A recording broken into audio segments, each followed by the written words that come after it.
Bismillahirrahmanirrahim. Assalamualaikum warahmatullahi wabarakatuh. Salam sehat, salam sejahtera untuk kita semua. Apa kabar anak-anak Spensaba? Semoga kalian semua dalam keadaan sehat dan dalam lindungan Tuhan Yang Maha Esa. Amin, amin ya robbal alamin. Baik, layanan bimbingan konseling memang tidak bisa terlaksana seperti biasanya di masa pandemi ini, tetapi kita tetap akan memberikan layanan kepada kalian semua. Salah satunya sebagai alternatif, Ibu membuat video ini untuk memberikan layanan bimbingan klasikal kepada kalian semua. Topik kita kali ini sama dengan minggu lalu. Minggu lalu kita melalui WA Group dan juga melalui kegiatan Zoom Meeting membahas tentang konsentrasi belajar. Bagaimana cara meningkatkan konsentrasi belajar. Layanan kali ini sebagai bentuk lanjutan dan penguatan dari layanan kita minggu lalu. Nah, topik apa atau subtopik apa yang akan kita bahas? Minggu lalu kita sudah membahas tentang faktor-faktor penyebab atau penghambat konsentrasi dalam belajar, serta faktor-faktor yang mendukung konsentrasi dalam belajar, dan bagaimana cara mengatasi hambatan tersebut.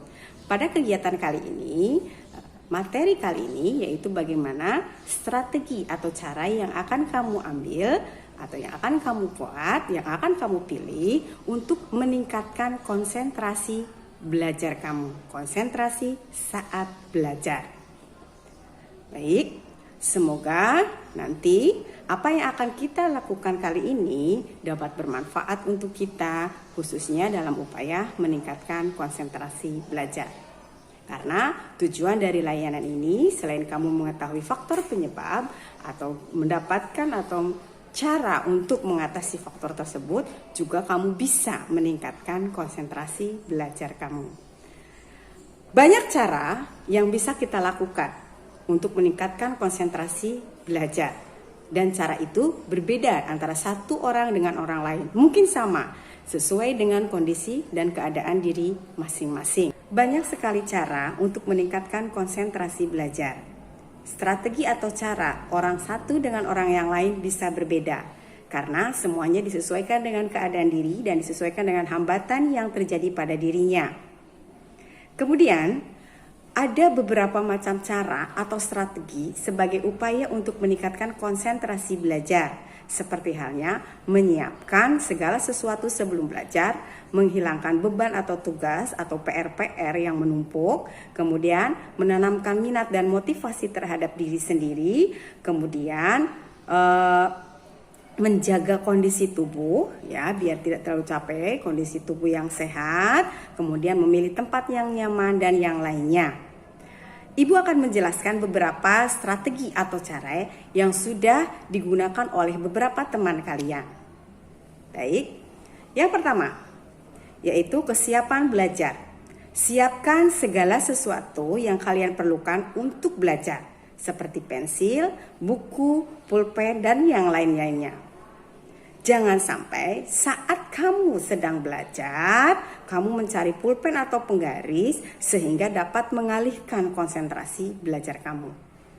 Seperti halnya salah satu contoh yang disampaikan oleh teman kamu, yaitu bahwa saat belajar kita juga harus menyiapkan kuota internet yang cukup, sehingga ketika kita membutuhkan bahan atau materi yang kita tidak tahu, kita langsung bisa mencari tahu lewat internet.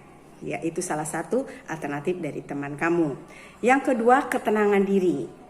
Dalam belajar, kita harus dalam keadaan tenang, tidak dalam keadaan banyak pikiran. Ya, di sini keadaan rohani berarti benar-benar dalam keadaan yang baik.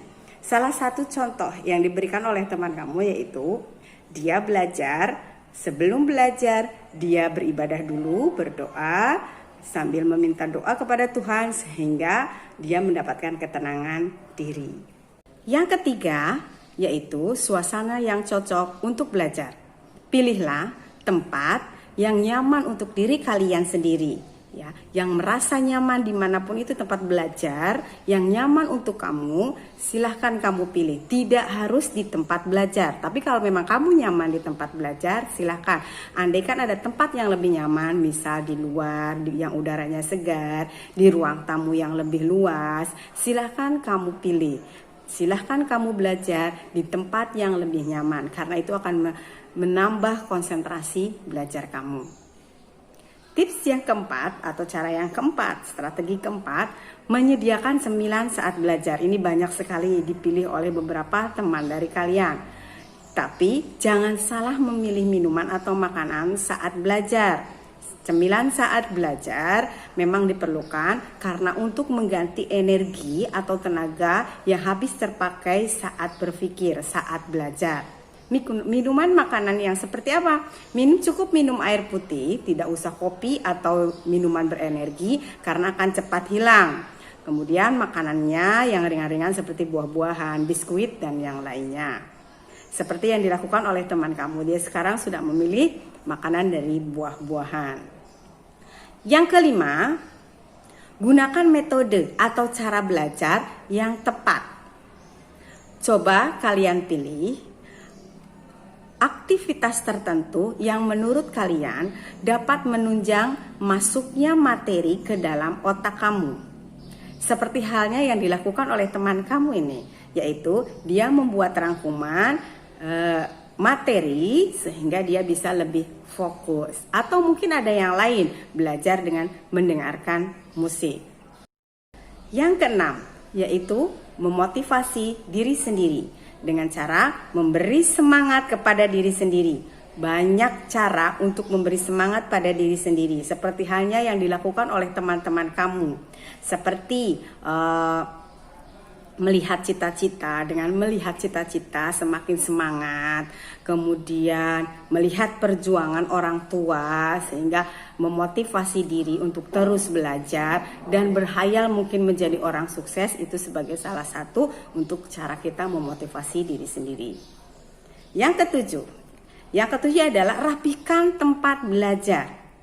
Tempat belajar yang bersih, tempat belajar yang rapi akan meningkatkan konsentrasi belajar karena kita tidak terganggu dengan hal-hal atau benda-benda yang berserakan di sekitar tempat kita belajar sehingga kita bisa lebih fokus. Itulah beberapa cara atau strategi yang dapat Ibu bagikan. Masih banyak strategi yang lain yang dapat kalian ambil, yang dapat kalian lakukan untuk meningkatkan konsentrasi belajar kalian. Kesimpulannya, untuk dapat meningkatkan konsentrasi belajar, kita harus mengenali diri kita sendiri. Apa itu faktor-faktor penghambatnya dan apa faktor-faktor pendukungnya. Kemudian kita pilih strategi yang tepat sesuai dengan keadaan diri kita sendiri. Kemudian kita praktekkan dan semoga nanti hasil belajar kamu semakin membaik. Semangat ya. Sampai di sini dulu materi Ibu. Semoga semuanya bisa mengambil manfaat dari kegiatan kali ini.